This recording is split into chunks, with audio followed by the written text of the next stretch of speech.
Yo, yo, yo! Where's the image? There you go.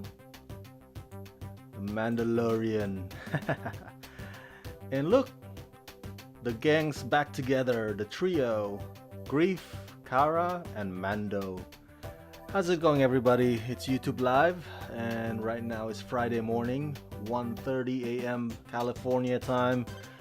I am exhausted, so forgive me if I start speaking kind of slow, because that's usually what happens when I am drowsy and about to fall asleep. It's been a long day, and you know these midnight new episodes are not helping with my body clock, if you will. Okay, so we're discussing The Mandalorian Season 2, Episode 4, titled The Siege. As always, this review is mainly for those of you, my fellow Mandalorian fans, who have also watched today's new episode. This video contains spoilers. I repeat, there are spoilers in this video review. Okay, let me pull up my note here. Check out the channel to make sure that our live stream is definitely on, so that we don't get screwed over by YouTube. Okay, we are on. Okay, so let's start with talking about the fact that this episode tonight, The Siege, is directed by none other by this guy. See this guy right here? Apollo Creed. Hello.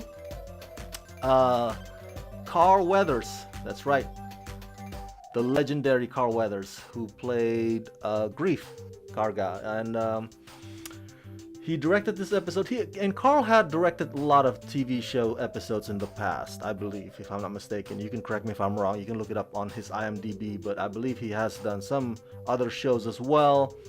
And so this is not his first directing debut or anything like that. And I remember I saw the news about Michael B. Jordan wanting to direct Creed 3, and as much as I love that idea, I'm thinking like there's a perfectly good Carl Weathers. You know, he could direct Creed 3. I mean, if given the chance, that would be kind of cool. Apollo Creed directing Creed 3. It's meant to be, man. Okay, so I think he did a great job here overall with this episode, Carl Weathers.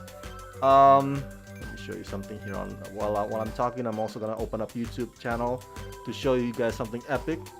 The episode today is kind of action-packed, and I gotta be honest with you. It's not that I don't like it, or it's not that I did not enjoy it. It's just that it wasn't substantive enough, and it was just like it was mostly a Grief and Kara show, you know. Mandalorian had to go pick up the baby from the school, so it's just like it's a Kara and Grief hour. That's basically what it is. I just want to show you guys this. I interviewed Carl Weathers about 3 years ago. There's already been because he. Let's listen. Mr. Carl Weathers, I don't. I forgot what event it was, but yeah, you can watch it on YouTube channel, on Ramascreen YouTube channel. I interviewed Carl Weathers a few years back. This was before The Mandalorian, of course, but I was still geeking out. There you go, Man of Science Fiction, that's the event. Living Legend, Carl Weathers, I titled it. So go check it out, give the video some love. I still have that memory of interviewing Grief Karga, or Carl Weathers, or Apollo Creed. Okay, so yeah, today's episode was just it was just that. I mean, I think I remember last week one of you guys left a great comment about last week's episode, how it was too much. Last week's episode had too much Deus Ex Machina. It's a term in which when the characters face insurmountable challenge, you know, seemingly hopeless, and then some higher power just sweeps in and saves that character. That's what happened last week's episode. You are correct. And in this episode, it happened again. Not as maybe not as prevalent, but when Mando shows up at the end, right where like, oh, it's almost getting really desperate for Grief and Kara. It's like, oh no, are they gonna get out of the canyon alive? And then Mando sweeps in and saves. So it's like, it's a cool show of heroism and action, but at the same time, it is very much a form of Deus Ex Machina. The most annoying Deus Ex Machina is the Hobbit movie. Do you remember the first Hobbit movie? When the giant eagles just kind of like sweep in and save the hobbits while they're like hanging on their dear life by the branches. It's like, oh, how convenient is that? So it's a form of storytelling that, for whatever reason, the Mandalorian show and the writers often use. They like using this, and again, as I mentioned last week, it's another episode of where the story doesn't quite advance. I mean, it's sort of, we get to see the gang back together, Grief and Kara and Moss Gideon at the end.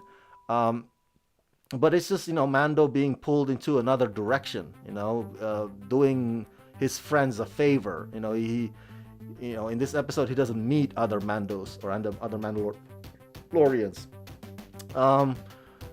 But yeah, it's just a Grief and Kara's hour, Grief and Kara's action hour.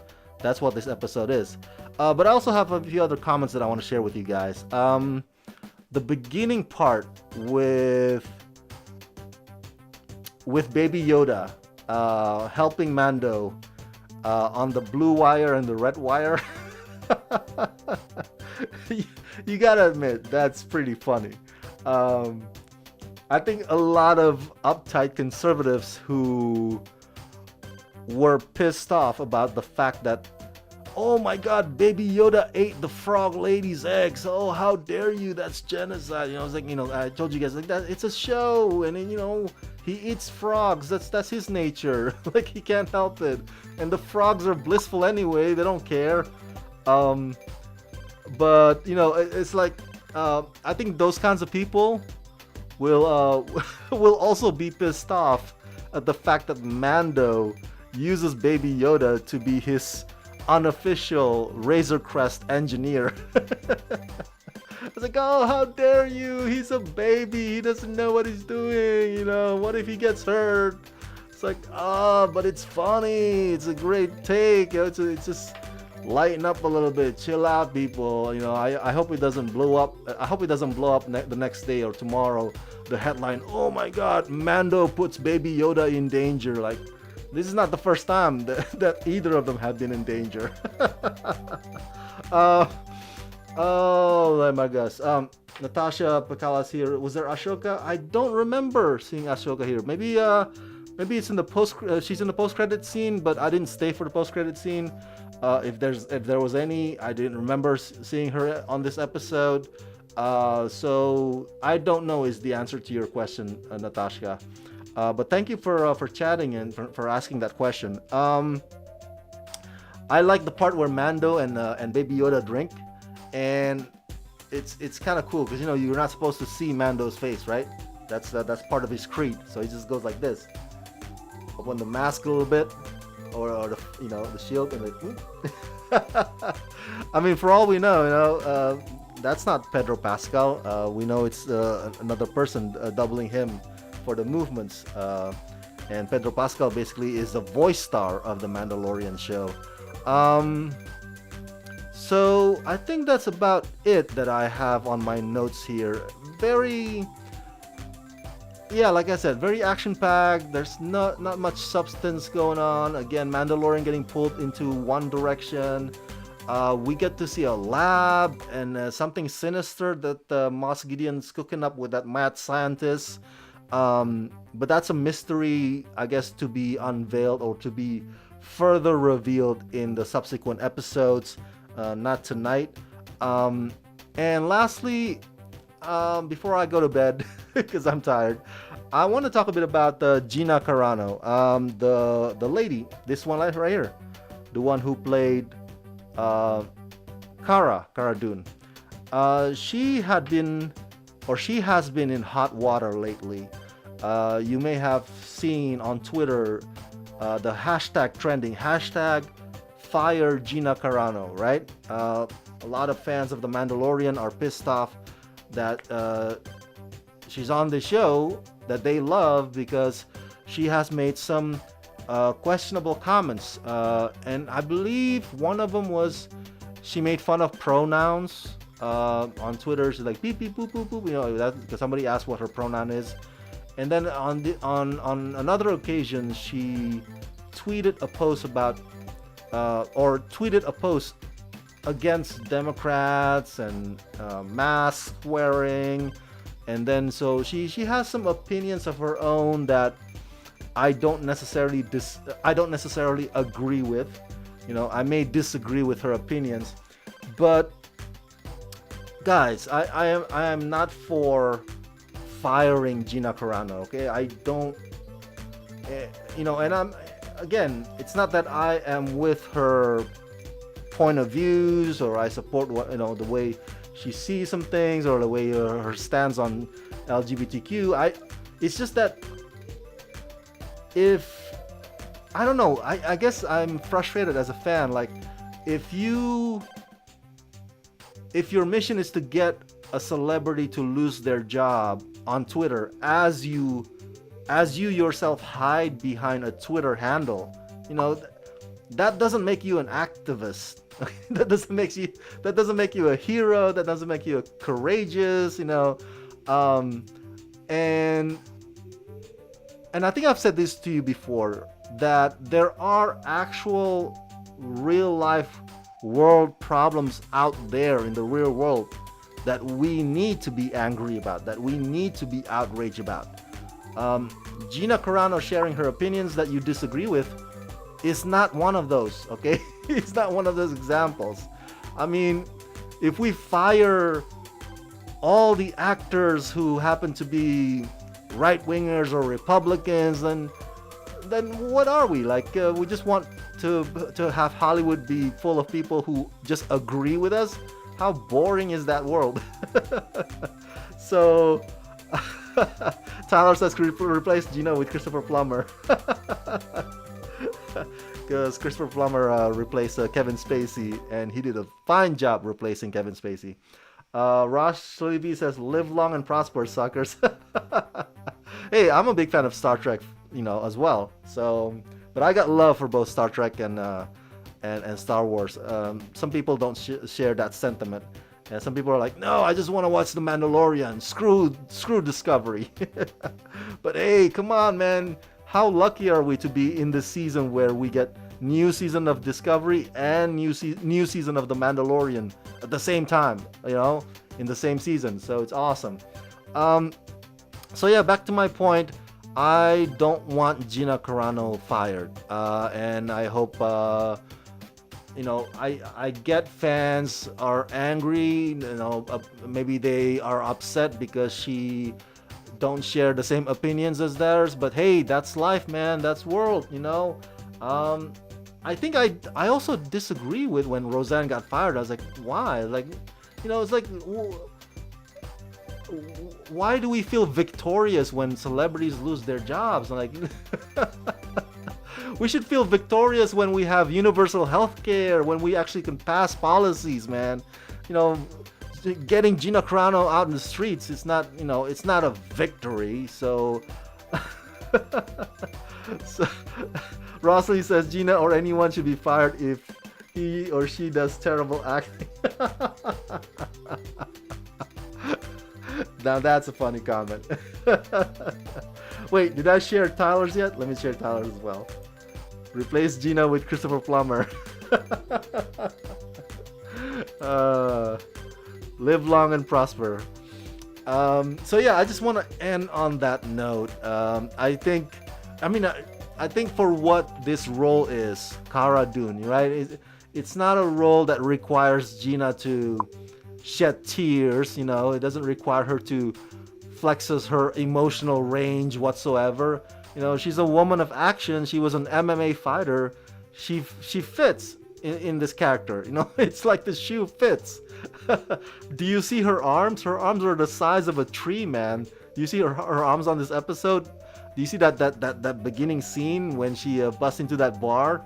That's Gina Carano. She's built for that. So she's built to play Kara. So I'm all good with that. Let's see. Ross Philly says firing Elongated Man in Flash was a terrible call. See, that's also another example. And another example is Johnny Depp. Johnny Depp got fired. It's so easy for the industry these days to just listen to cancel culture. And they got scared. Oh my God, please don't hurt me. Okay, I'll fire them. Okay, I'll fire them. Now, granted, what the Elongated Man actor, I believe his name is. I gotta look it up. You can say it right now. The name if you have it in your head. But what he tweeted was wrong, right? I checked out his tweets. Like, yeah, they were offensive. They were, and I think he it was like before he got the job on The Flash. You know, kind of like Kevin Hart. You know, what he tweeted about was years ago, and then he got fired from hosting the Oscars. You know, because it's just these people. It's like, and now they're going after Gina Carano. Come on, don't you guys have anything better to do than to hunt down? Like, oh my God, who's the next actor tomorrow on my list? Get a life. Let's see here. Tyler Calvert, you don't even have to bring attention to Christopher Plummer replacing Gina. We'll just act like it's normal. So, but yeah, I'm going off a bit on a tangent there. But I want to close on that. I'm glad to see to see Grief and Kara and Mando back together, the trio, and in action today. But there are 4 episodes left. Remember, there are only 8 episodes in the season 2, if I'm not mistaken. So it's coming up pretty fast, the finale. So this whole series of Mando being pulled in every direction, that's gonna, it's gonna hit the brakes soon enough. It's gonna slow down, and they're gonna have to come back to the main arc with Moss Gideon. Alright, Ross Philly says, yeah, Hartley Sawyer. There you go, Hartley Sawyer. And you know what? Hartley Sawyer kind of looks like Jim Carrey. Don't you agree? He looks like if they ever made a Jim Carrey movie, Hartley Sawyer should totally play Jim Carrey. By the way, one more time, I interviewed Carl Weathers on, so check it out on my channel, Rama Screen YouTube channel. My Men of Science Fiction Red Carpet interview with Carl Weathers. This was in 2017. So we talked about Predator and we talked about Rocky. And so yeah, hopefully I'll get to interview him again in the near future. So the next time we meet, we can talk about Mandalorian. All right, that's it. Thank you so much, you guys. Rots Philly, Natasha, Tyler, for chatting with me right now. And for the rest of you guys, let me know what you think of today's episode. Do you agree or disagree with my assessment? And what is your theory about what's going to happen in the episodes to come? Share your thoughts and suggestions and theories, all of them in the comment section down below. And as always, subscribe. Have a good night, everybody. Oh, Carl Roswell says, can let go of Gina if her replacement is Ronda Rousey, perhaps. I don't know. I feel like, that's why it's going to be weird with the new Batwoman. It's been a while since somebody really significant got replaced by somebody else, and then it's like a normal thing. Remember, I think the last time it was Fresh Prince of Bel-Air with the mother, and so, and when Roseanne got fired, they didn't replace her. They just she's just gone out of the picture. So no, I don't think, as much as I like Ronda Rousey, I think Gina should stay, and no replacement for Gina at all. But thank you for the idea, Rotsbilly. I appreciate it. Alright, you guys, subscribe, and I'll see you next week. Let's rock this.